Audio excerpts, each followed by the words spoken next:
छोटे शेयरों की छलांग और दर्शकों के काफी सारे सवाल हमें मिलने लगे हैं ऑलरेडी। और अब शुरुआत करते हैं सवालों से। आबिद भाई का सवाल है कि great fan of Anshul ji and Prashant ji, technical plus fundamental 100% success. Sir, I am still holding Paradeep phosphate at 82 rupees 2000 quantity, very nice. Plan to hold till 2028, 2028 तक रख सकते हैं, अगले 3 साल। क्या टारगेट रखें अंशुल भाई? देखिए, मल्टी बैगर तो इनका बन चुका है, कोई इसमें डाउट नहीं है, लेकिन एक जो एक्सेप्शनल रिटर्न आ रहा था वो थोड़ा कम हो गया। अब ये रिटर्न और तो कम नहीं होगा, या रख लें? फिर 196 अगर इसी तरीके से रिजेक्ट होता रहा तो फिर एक बार 155 तक नीचे आ सकता है। अगर 2-4 दिन में मतलब प्रोबेबली इस वीक में 196 के ऊपर क्लोजिंग देता है तो अपसाइड कंटिन्यू रहेगी। आई वुड सजेस्ट कि कम से कम आधी तो प्रॉफिट बुकिंग कर ही लें, बाकी आधी पोजीशन होल्ड कर सकते हैं। दूसरा सर, एक दो अपडेट है, पहले तो लगा लीजिए। जी। एजिस लॉजिस्टिक, एजिस हाँ लॉजिस्टिक हाँ, अभी मेरी बात भी हुई थी, 19% ऊपर आ गया है ये।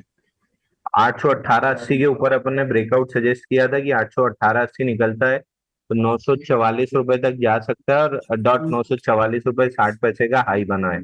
एक बार इसमें प्रॉफिट बुक करके निकल जाए, दोबारा से यहाँ पे कंसोलिडेशन जब बनना स्टार्ट होगा तब दोबारा से इसको लॉन्ग करेंगे। तो 818.80 के ब्रेकआउट पे 944 का टारगेट टेस्ट हो चुका है। दूसरा ठीक है, स्टॉक। देखिए, मैं दर्शकों को ये बता दूं, अंशुल भाई, ये अंशुल जी ने कॉल दी थी या डिस्कशन हुआ था? ये अगर डिस्कशन भी हुआ है जी। तो हम ये डिस्कशन में जो टारगेट दिया गया, मान लीजिए, तो वो हम टारगेट अचीव लगवा देते हैं, ताकि जो लोग इस प्रोग्राम को देख रहे हैं उनको समझ आ जाए कि टारगेट अचीव हुआ है। तो पीसीआर टीम जरा इस पर एक बार टारगेट हिट करके लोगों को समझ आ जाए, कि जो लोग म्यूट मोड पे भी अगर देख रहे हो तो उनको समझ आ जाए कि इस काउंटर पे करना क्या है। तो एजिस लॉजिस्टिक्स यहाँ पर टारगेट हिट कर दें और इसको एग्जिट कराएं, या एग्जिट लिख दें आप, ठीक है। टाटा मोटर्स। अगला अगला शेयर बता दीजिए अंशु जी। टाटा मोटर्स।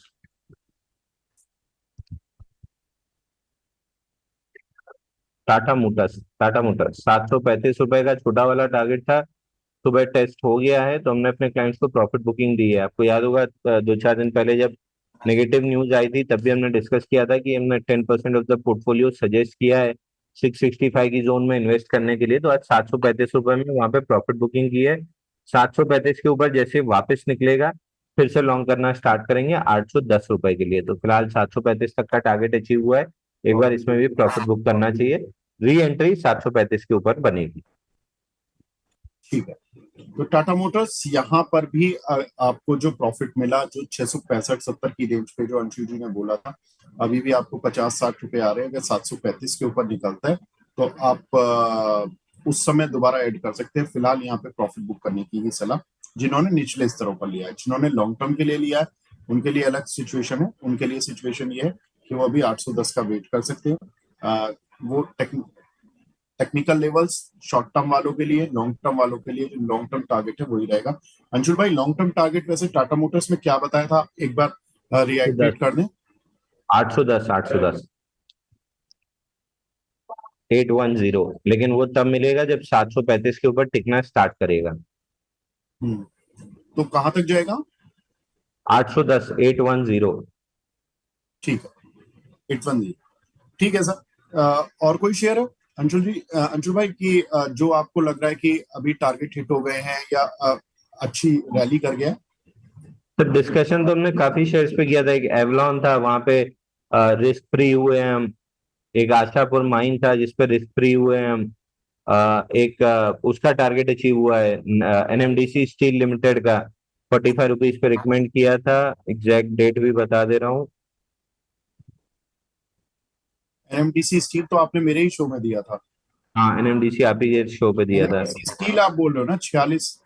हाँ। एन हाँ, एनएमडीसी स्टील, हाँ यही वाला, यही वाला, यही वाला। इसमें टारगेट अचीव हो गया 48.3 का, तो हमने यहाँ पे फुल एग्जिट कर लिया है। ठीक है, तो एनएमडीसी स्टील, स्टील शेयरों में अच्छी बाइंग भी मिल रही है। अंशुल भाई, एक आपने एक एक स्टील से याद आया, टाटा स्टील भी आपने काफी लंबे पहले बाय कॉल दी थी इस पर, और लॉन्ग टर्म वालों को भी बोला था कि इसमें होल्ड करके चले। शॉर्ट टर्म वालों को आपने निकाला भी था 154-55 पर आई थिंक, या 160-62 के आई थिंक आपने के आसपास निकाला था।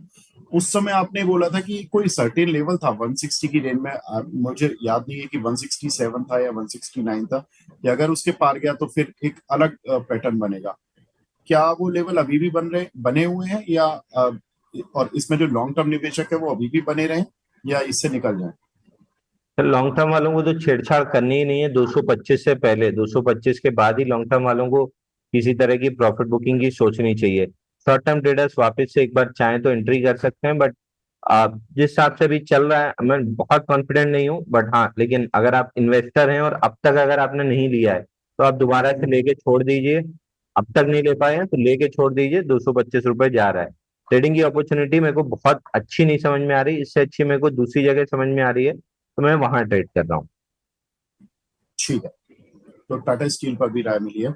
अब अगला सवाल मिला है हमें सिद्धार्थ नाथ जी का। पहले तो नमस्कार सिद्धार्थ जी। इनका जेएम फाइनेंशियल बाय करना चाहता हूँ, बाइंग लेवल एंड व्यू दे दीजिए अंशुल जी। अंशुल जी आगे तो इन्होंने कुछ और लिखा हुआ है जी।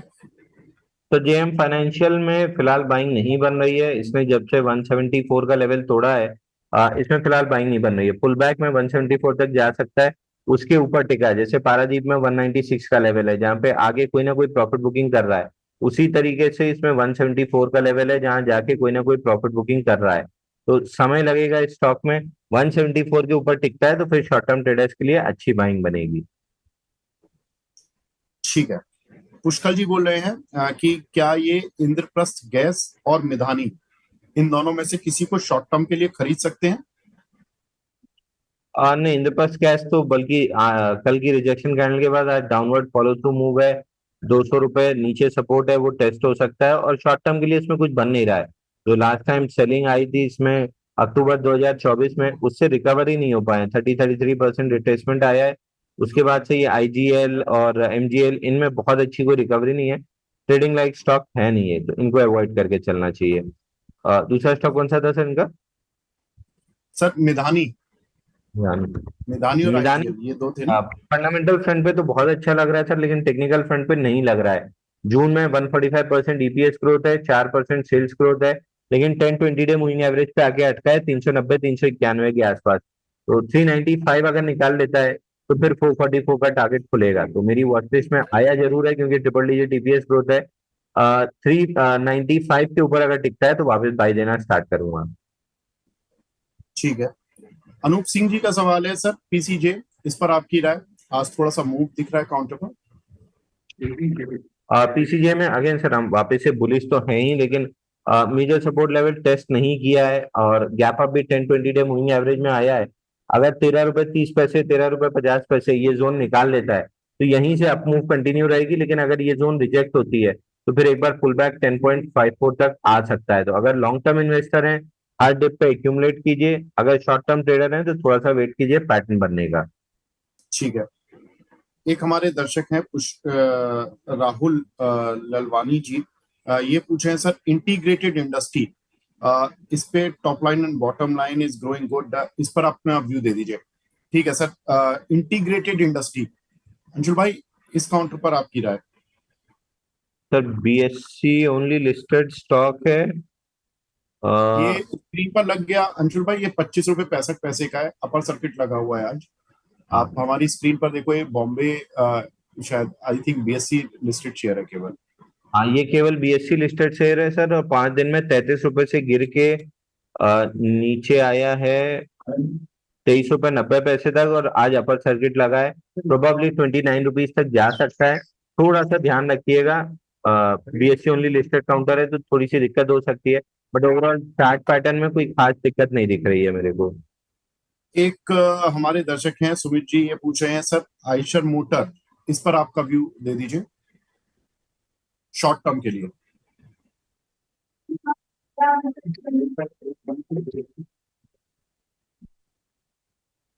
Eicher Motors, sir short term में एक बार प्रॉफिट बुक करके अब एग्जिट कर लीजिए। स्टॉक ब्रेकआउट दिया था 5,700 पे, 7,000 का लगभग हाई बन चुका है। अब यहाँ से एक बार प्रॉफिट बुक करके कहीं मेटल काउंटर में बेटर है आप यहाँ से निकल के, क्योंकि इतना लंबा प्रॉफिट आपने देखा है, तो बेटर है कि टाटा स्टील में कन्वर्ट कर लीजिए, उसमें नई मूव चालू हो गई है।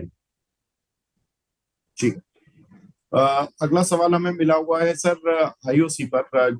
आईओसी की में शॉर्ट टर्म पोजीशन बनाई जा सकती है क्या, कंसीडरिंग जो ये ओपेक की बैठक है, क्योंकि संडे को बैठक होने वाली है, तो संडे को या सैटरडे को, जनरली इंडियन टाइम के अनुसार सैटरडे को भी कई बार डिसीजन आ जाते हैं। आपको क्या लग रहा है सर, आईओसी आज कुछ लेकर जाए कॉल वगैरह? नहीं सर, आईओसी ये सब देखिए लो बीटा काउंटर है। अगर आपको कॉल पुट में काम करना है तो सबसे पहले स्टॉक का बीटा चेक किया कीजिए। कम से कम 1.25 तो होना, 1.2 तो होना ही होना चाहिए। 1.2 के नीचे का बीटा या तो एकदम टाइमिंग आपकी सही हो, और आईओसीएल में टाइमिंग कभी सही नहीं होती है, तो शॉर्ट टर्म ट्रेडिंग के लिए आज से तो बिल्कुल भी सही नहीं है। तो अगर हाँ इन्वेस्टिंग कर रहे हैं तो ऑल टाइम हाई पे आपको मिल जाएगा। समीना पांडा जी का सवाल है सर, शेल बाय, इसको देख सकते हैं, इसको बाय कर सकते हैं क्या? सर एक इम्पोर्टेंट कॉल है।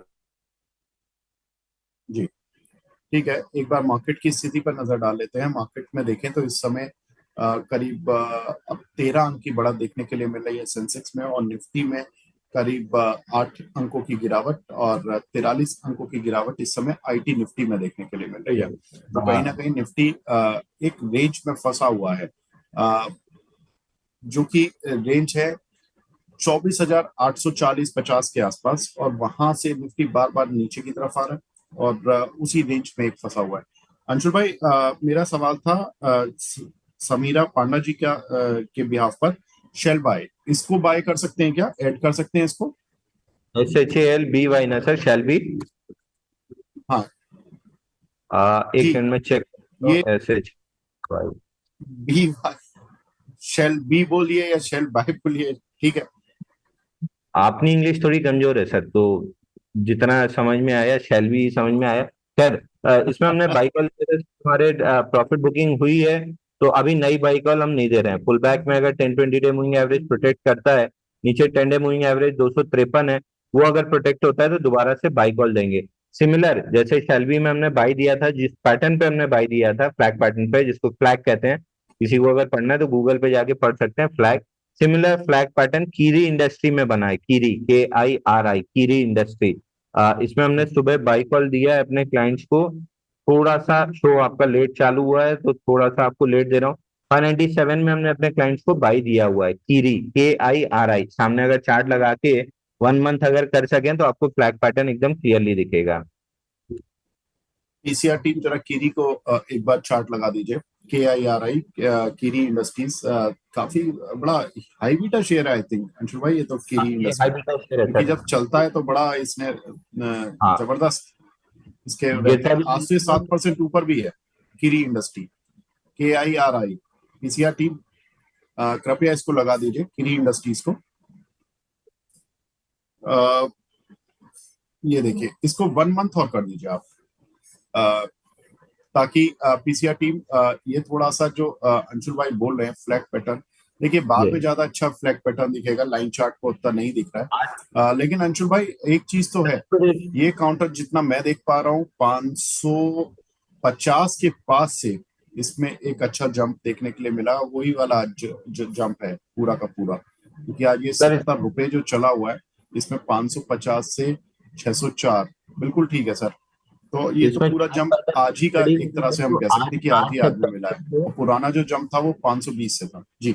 8 सितंबर से पोल बनना स्टार्ट हुआ था। 8 से लगभग 16-17 सितंबर तक ये पोल बना था। उसके बाद ये डाउनवर्ड जो मूव आई थी, ये फ्लैग पैटर्न था, जिससे वापस से ब्रेकआउट आया है 580 के अराउंड। हम 597 में पकड़ पाए थे स्टॉक को। ऊपर में अगर ये पैटर्न चला तो 690 रुपए तक जाएगा। हालांकि हम अपना कैलकुलेटेड जो टारगेट देते हैं उसी हिसाब से, INDUS हमने टारगेट दिया है इसमें 638.80 का। बाकी चार्ट पैटर्न के हिसाब से टारगेट 692 रुपए का बनता है। ठीक है, तो यहाँ पर 692 रुपए का टारगेट बनता है, और चार्ट पैटर्न के हिसाब से तो अभी भी यहाँ से अच्छा खासा अपसाइड आपको मिल जाएगा। उमेश सैनी साहब हैं, वो बोल रहे हैं कि सर, अंशुल सर, विवेक जी, आप दोनों का बड़ा फैन हूँ, thank you so much sir. और इनका सवाल है एनएमडीसी स्टील पर, जो अभी हमने डिस्कस भी किया था अंशु भाई।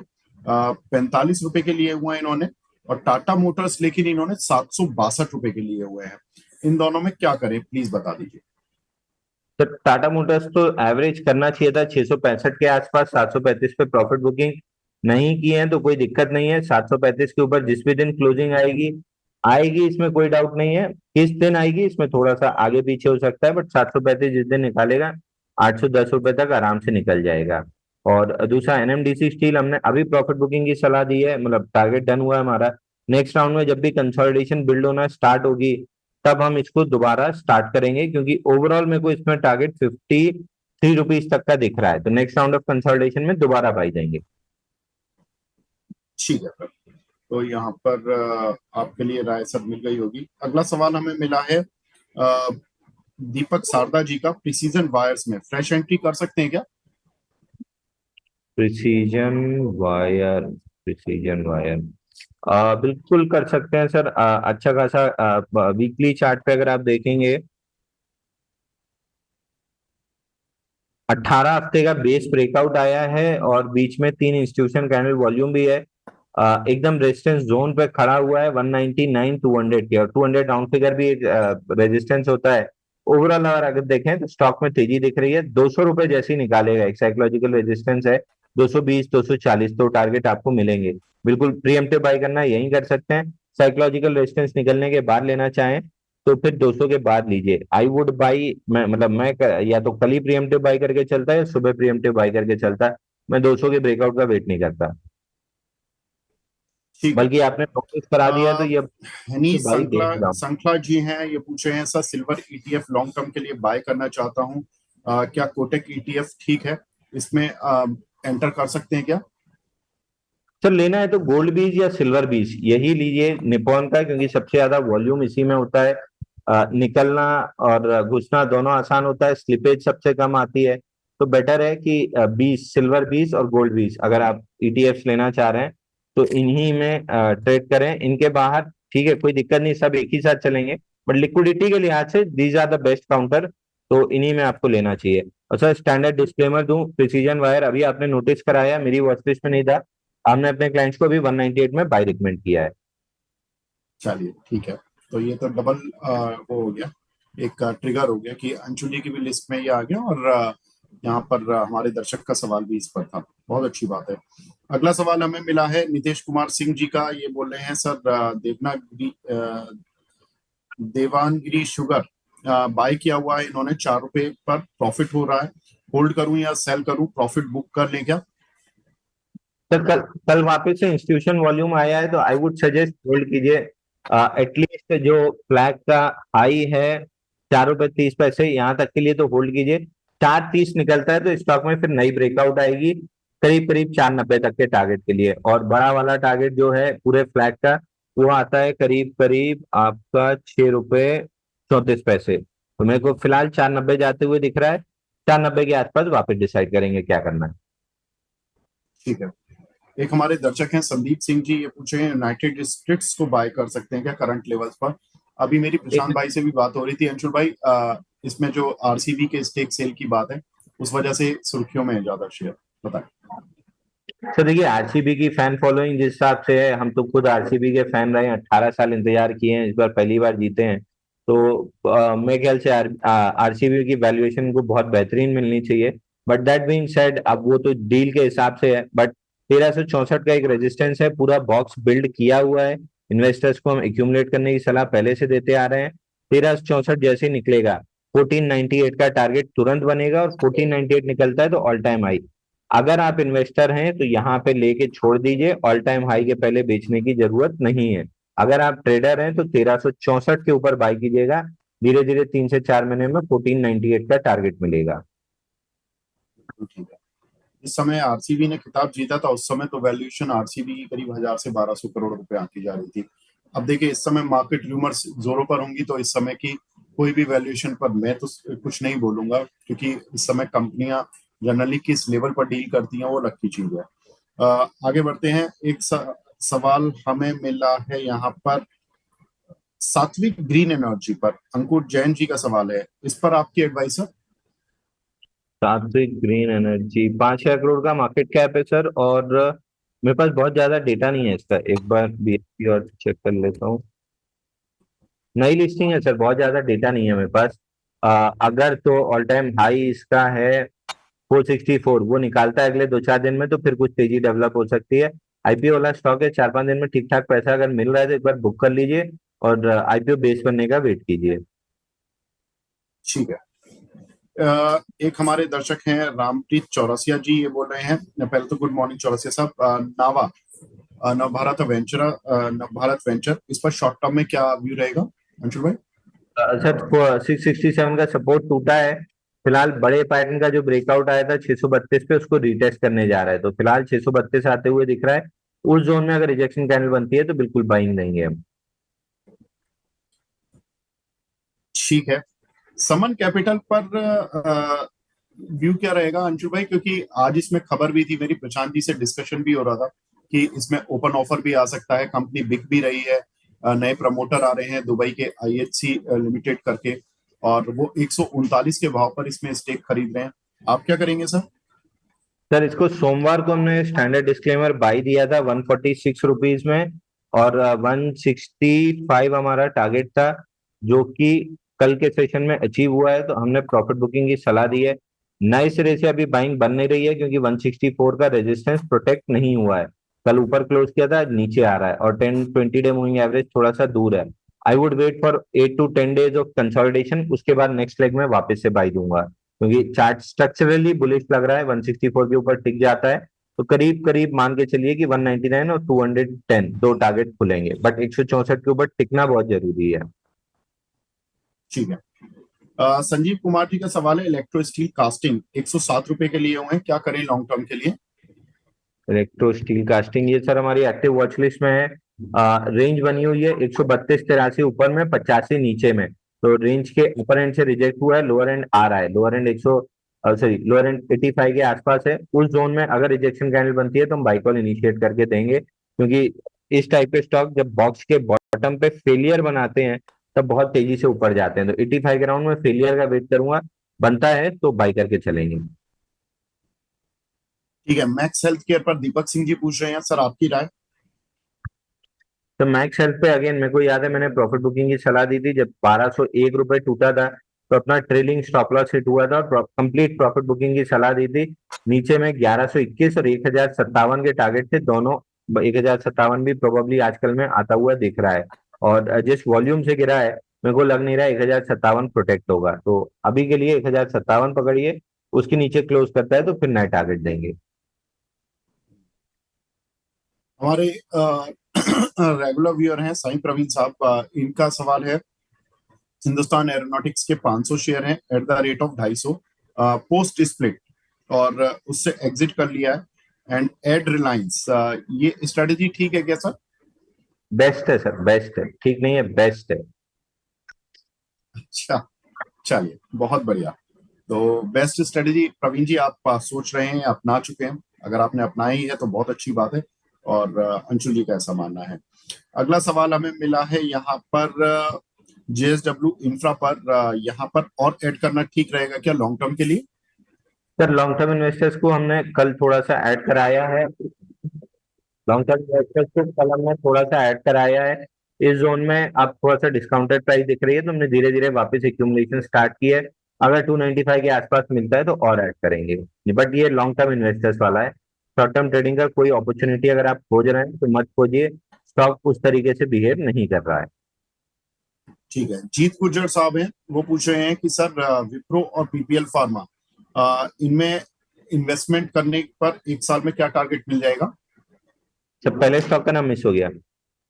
सर विप्रो और पिरामल फार्मा, पीपीएल फार्मा और विप्रो।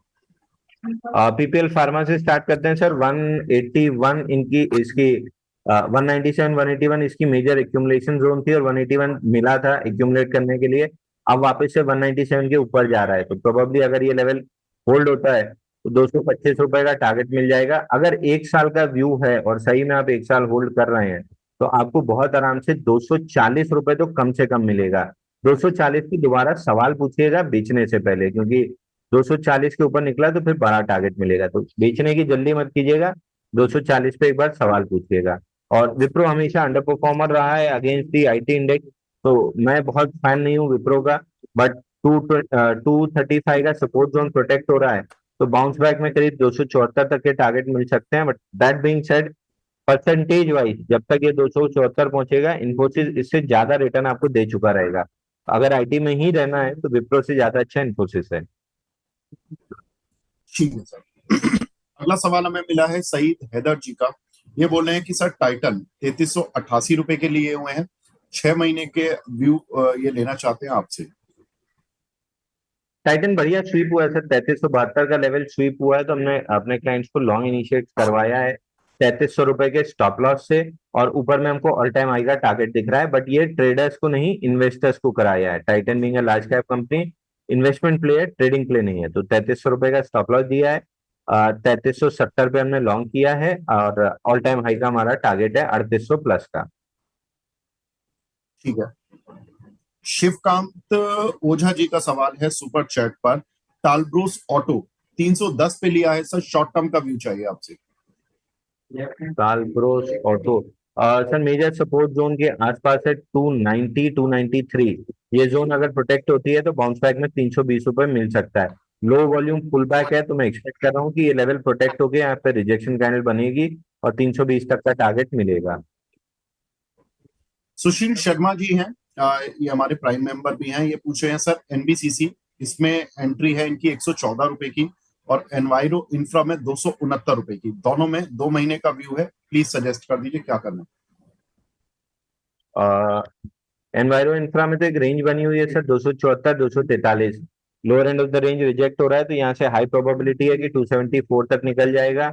और 274 निकलता है तो फिर हम ब्रेकआउट बाय करना स्टार्ट करेंगे। तो पहले 274 पकड़िए, वहां पे देखते हैं क्या प्राइस एक्शन बनता है। एनबीसीसी में लो वॉल्यूम करेक्शन के बाद पहली बार 10-20 डे मूविंग एवरेज प्रोटेक्ट हो रहा है। एक बार 116 रुपए तक जा सकता है, 116 निकला तो 125 तक के भी टारगेट मिलेंगे। तो फिलहाल 116 के आसपास देखिए, अगर सेलिंग नहीं दिखती है तो फिर 125 मिलेगी। है। ठीक है। दीप चौधरी साहब पूछ रहे हैं सर कि जमुना ऑटो इन्होंने 105 रुपए का लिया हुआ है, इस पे क्या टारगेट और स्टॉप लॉस लगा कर रखे हैं आप। तो जमुना ऑटो तो लगभग ये रोज ही पूछ रहे हैं, और रोज ही हम बता रहे हैं कि थोड़ा सा वीक है। नीचे 98 99 जोन है जहाँ पे सपोर्ट मिल सकता है। अगर मिला तो वापस से ये 120 की तरफ चलेगा। ठीक है। साक्षी जी पूछ रही हैं सर लेमन ट्री, इस पर आपका व्यू 3 से 5 साल के लिए। 3 से 5 साल के लिए तो लेमन ट्री लेके छोड़ देना चाहिए। अगर हॉस्पिटैलिटी इंडस्ट्री इसी हिसाब से चली, 500 रुपए प्लस तक का टारगेट मिल सकता है। ऑन द डिप्स हम मान के चल रहे थे कि 159 160 की जोन मिलती है तो हम वापस से बायर रहेंगे, और 160.99 का लो बना के स्टॉक चलना स्टार्ट किया है। तो यहाँ से पहला टारगेट शॉर्ट टर्म ट्रेडर्स के लिए 180 का रहेगा। 180 निकलता है तो 210 तक का टारगेट रहेगा।